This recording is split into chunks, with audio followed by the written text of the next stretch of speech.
The courtroom smelled of old paper, polished wood, and quiet judgment. The kind that settles into your bones before anyone ever speaks. Every bench felt heavier than it looked, and every glance seemed to weigh more than evidence.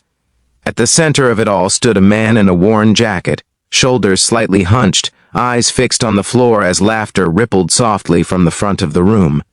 The judge had smiled, almost amused, at the sight of this poor single father daring to stand there alone. No one in that courtroom knew that within minutes, everything they believed about power, humility, and justice was about to collapse. Before the story pulls you deeper, take a moment right now. If you believe in kindness, in second chances, in the quiet strength of people the world overlooks, please like this video, share it with someone who needs hope, leave a comment, and subscribe to the channel. Stories like this matter because people like this man exist all around us. His name was Daniel Mercer, though in that moment it felt like his name didn't matter at all. What mattered were the scuffed shoes he hadn't replaced in years, the creases in his hands from endless work, and the way his jacket still carried the faint smell of detergent from late-night laundry sessions after his daughter fell asleep. Daniel wasn't used to courtrooms. He was used to early mornings, cold bus stops, and making breakfast with one hand while tying a little girl's hair with the other. Life hadn't slowly chipped away at him.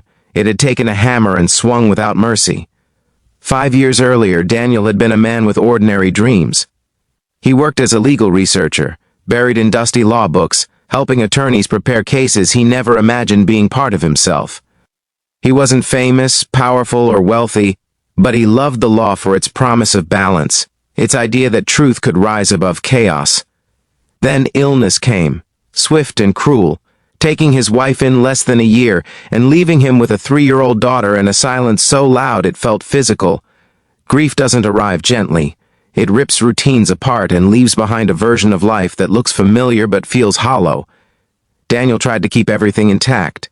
He took on extra shifts, accepted freelance research work late into the night, and learned how to stretch a dollar until it almost tore. But the world doesn't slow down for grief. Medical bills piled up, childcare costs rose, and one missed payment led to another. Eventually, a clerical error in a housing assistance program labeled him non-compliant, cutting off aid he depended on. Appeals were filed, documents submitted, emails sent into the void. Nothing changed. And now, somehow, he was standing in court, facing an eviction case he didn't believe should even exist. The judge presiding that day had the reputation of efficiency over empathy. To him, cases were numbers, files to be moved along. When Daniel tried to explain, his voice steady but tired, the judge's expression shifted from boredom to mild amusement. A poor single father, unrepresented, citing procedural errors and statutory interpretations. The courtroom murmured. Someone snickered. The judge let out a small laugh, not loud but sharp enough to cut. It was the laugh of someone who had never worried about missing a meal or choosing between rent and medicine. Daniel felt it then, the familiar burn behind his eyes. Not anger, not even shame, but exhaustion. He'd spent years being strong in private, crying in bathrooms and stairwells so his daughter wouldn't see. He had learned that dignity often meant silence. But something about that laugh stirred a memory, a part of himself he thought he had buried, the part that knew the law not as a weapon, but as a promise. He straightened slightly, not in defiance but in resolve. He requested permission to clarify the legal foundation of his appeal. The judge waved a dismissive hand, allowing it only because it would move things along faster. Daniel spoke without notes, citing specific statutes, referencing precedents that addressed administrative errors and due process. His words weren't flashy, but they were precise. The room grew quieter. The judge's smile faded, replaced by a furrowed brow. This wasn't the language of someone guessing. This was the language of someone who understood.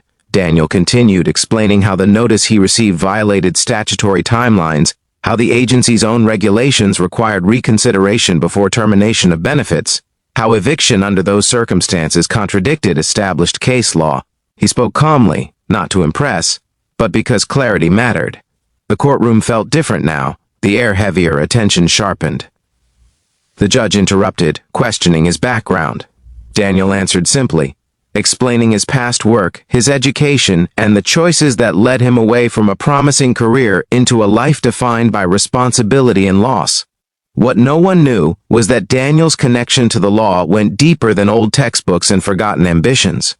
Years ago, before life fractured him, Daniel had been approached to clerk for a high court justice. He had declined. At the time, his wife was sick, and prestige meant nothing compared to time at home. Later, after her passing, he had quietly taken an oath, stepping into a role that required anonymity and distance, a role that few would ever recognize without context. He had accepted an appointment not for power, but for principle, believing that justice should be shaped by those who understood hardship firsthand. As the judge pressed him further, something shifted inside Daniel. He realized the irony was no longer just painful, it was revealing. The laughter, the dismissal, the assumption that poverty equaled ignorance. He took a breath and revealed the truth, not dramatically, not with triumph, but with quiet honesty. He disclosed his position, his appointment, his oath. The words landed like thunder without sound. The courtroom froze. The judge's face drained of color. The man he had laughed at was not just informed, not just capable. He was one of the highest arbiters of justice in the country. The reaction wasn't explosive. There were no gasps or chaos. Instead, there was a profound stillness, the kind that follows realization. The judge's posture changed, stiffening with sudden awareness. Court staff exchanged glances. The laughter from earlier felt distant, inappropriate, almost obscene in hindsight. Daniel hadn't revealed himself to humiliate anyone. He did it because truth demanded to be seen, because justice couldn't exist if appearances dictated worth. The case was recessed. Procedures were reviewed. Errors acknowledged. The eviction was halted, but the real impact wasn't procedural, it was human. The judge, confronted with his own bias, offered a formal apology, not just to Daniel, but to the courtroom. It wasn't eloquent, but it was sincere. Daniel accepted it quietly. He wasn't there for vindication. He was there for his daughter, for the right to tuck her into bed without fear of where they would sleep next week. In the days that followed, the story spread quietly through legal circles, not as gossip, but as a lesson. Judges, clerks, attorneys began talking about the dangers of assumption, about the humanity behind case numbers.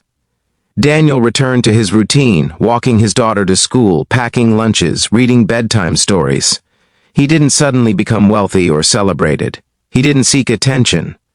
But something had changed. He had proven, not just to others but to himself, that dignity survives even when stripped of status. One evening, as he watched his daughter color at the kitchen table, he felt something unfamiliar settle in his chest. Hope. Not the fragile kind that breaks under pressure, but the steady kind that grows quietly. He thought about the countless others standing in courtrooms across the country, unheard, unseen, laughed at. He knew his role now extended beyond rulings and opinions. It was about presence, about reminding a system built on power that its foundation was people.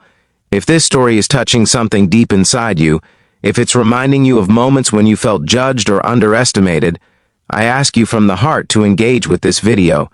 Your likes, shares, and comments help stories like this reach others who need to feel seen. And before this story ends, please leave a comment below sharing what this moment meant to you or who it reminded you of. Your words matter more than you know. Daniel never told his daughter what happened in that courtroom. To her, he was just Dad, the man who showed up, who never missed a school play, who made pancakes on Sundays even when money was tight. And maybe that was the most powerful justice of all. Not the authority to decide cases, but the ability to love quietly, persist relentlessly, and stand tall even when the world tries to make you small. If this story touched your heart, carry it with you, and remember that the people we underestimate often carry the greatest truths within them.